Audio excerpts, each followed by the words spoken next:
Hello again, and welcome to this segment of the World of Book Reviews. My guest this evening is Mr. Jack Rolfe. Jack, nice to have you back. Thank you. And we're going to be talking about Jack's new book, 27 Seconds. It's a wonderful book. I love that I get the opportunity to read all of these books before I actually have the authors on. And someone said to me the other day, well, what do you do when you get a book that you don't like? You know, what do you say to the author when they're on your show? Well, they don't get to come on the show because I'm not going to be negative. I'm only going to talk about books that I like. I'm not going to talk about books I don't like and hurt people's feelings. So, well, I'm glad I made it. you made the cut, all right? Yeah. This is 27 Seconds, and it's a fabulous self-help book.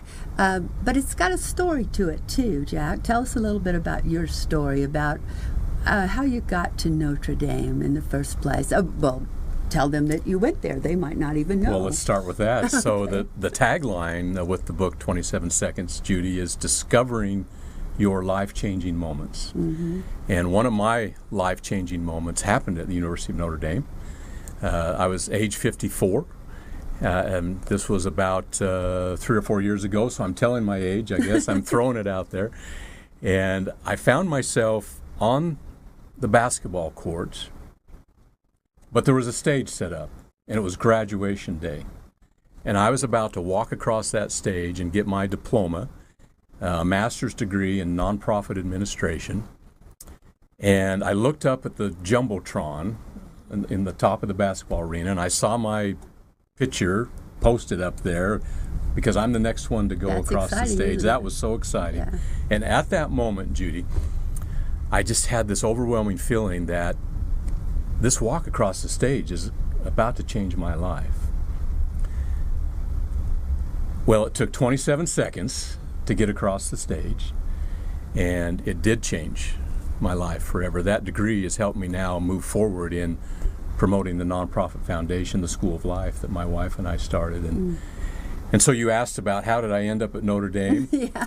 Well, a couple of things with that. First of all, I was inspired to go to Notre Dame from several years ago watching a movie called Rudy. And many of those watching right now may have seen that movie, Rudy. And Rudy Rudiger, as you know or may not know, but he went to Notre Dame as well. And he was on the football team, but only the practice squad. And he got to play in his last game for just 27 seconds. And that changed his life forever, too. And so I just had this yearning to want to go to Notre Dame. And so our foundation, when we'd started it, I was doing a little bit of speaking about it. And I got invited out to speak at the University of Notre Dame. Oh, my goodness. And that I was would be quite so an honor. excited, yes. And it was for the Play Like a Champion Today Foundation, which is part of the campus and the organization there. And I can remember pulling up on the campus that day. It was the first time I'd ever stepped foot on it. And I literally felt what many people call the spirit of Notre Dame. And I had to pinch myself. I couldn't believe I was there. And so I spent that weekend. I did the conference. I spoke. And I found out about this program for nonprofit administration. And I got chills. I knew I needed to get into this program, whatever it took to do that. Yes. And I did. And you did. And I did. And a lot of good things have come from it as Yes. well.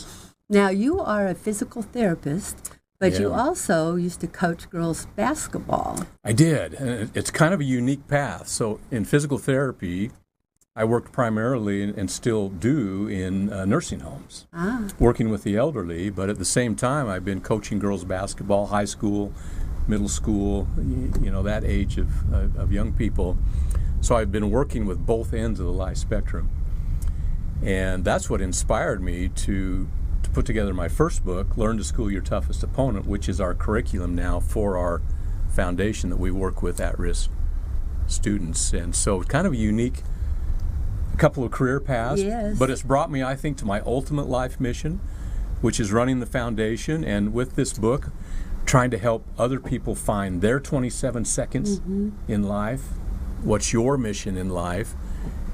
But the best thing then is not only finding it, but Judy, then using it to go lift the lives of other people. That is the key to the whole thing. Do we all have that 27 seconds? We do. We do? We do. Now, if I want to change my life, how would I find my 27 seconds? Well, you need to go through the steps in the book. Oh, yeah, the book does have wonderful steps in it. And I won't necessarily give all those steps away, but it begins with journaling and writing down times in your life when you've felt inspired. And we all have those times, but sometimes we have to think back what they were. But we begin with that because those times in our life when we felt most inspired, it's probably because we've been doing something that involved the talents and gifts that we've been given. And that's a good start. Yeah, sounds that's a like good start. I think so many people don't realize they have talents and gifts. They don't. And that's unfortunate. And that's why I guess I'm on a little bit of a mission to help everybody find that. And of course, your 27 seconds in life is metaphorical, but it's those moments where you really realize that you do have a talent and gift. And then the key is finding, okay, now how do I go forward and use that and use it to bless the lives of other people? Because if you want your own life lifted up, just lift those around you, and automatically your life will go up as well. Exactly. Grace and I were talking a little while ago about the book Giraffes Can't Dance, and how all the other animals laughed at the giraffe until the cricket came along and started playing music, and the giraffe danced to the music from the cricket because he couldn't dance to the other music, but somehow it just made him dance to his own music. And Grace was saying that the lesson from that little book was that we all need to learn to dance to our own music, and it may be different than everybody else's music. You know, you are exactly right, and that's part of what we find with these high school students we work with of our foundation. They all have different music that they dance to, but they don't always have people helping them find what that is. And once they do, they can just blossom. I know, and I've had the good fortune to work with Jack on a couple of events, and he really is a dynamic speaker, and he really sincerely cares about the people that he works with in his life. And I know that when you were writing this book, you were caring about the people who are going to read it, and knowing that it is going to make a difference in their lives. You're right, and I'm very passionate about that, and I want as many people to have the opportunity to find their 27 seconds that they can. Good. Would you tell them how to reach you so they can be in touch? Yes, the best way is to go to our website, 27secondsnd.com. That's 27 seconds ND for Notre Dame. I got it. .com, and all of my contact information is there, and it'll also tell you about how you can bring me to an event or a group to speak and give people the opportunity to learn more about this. Yeah, and with that voice of yours, you sound like a radio announcer.